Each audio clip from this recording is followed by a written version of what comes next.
వంశీ మీద తప్పుడు కేసులు ఈరోజు బనాయించడం జరిగింది. ఒకసారి ఈ కేసుకు సంబంధించి ఘటనలు ఒకసారి గమనించాల్సిన అవసరం ఉంది. ఫిబ్రవరి 19వ తారీఖున 2023 మంగళగిరిలో టీడీపీ హెడ్ ఆఫీసులో పట్టాభి అనే వ్యక్తి చేత వంశీ మీద భరించలేని విధంగా బూతులు తిట్టించారు చంద్రబాబు నాయుడు గారు. మంగళగిరి తెలుగుదేశం పార్టీ హెడ్ ఆఫీసులో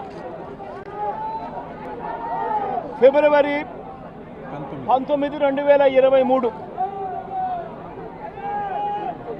పట్టాభి అనే వ్యక్తి రెచ్చగొడుతూ వంశీని తిడుతూ ఫిబ్రవరి 19వ తారీఖున తాను మాట్లాడిన మాటలు.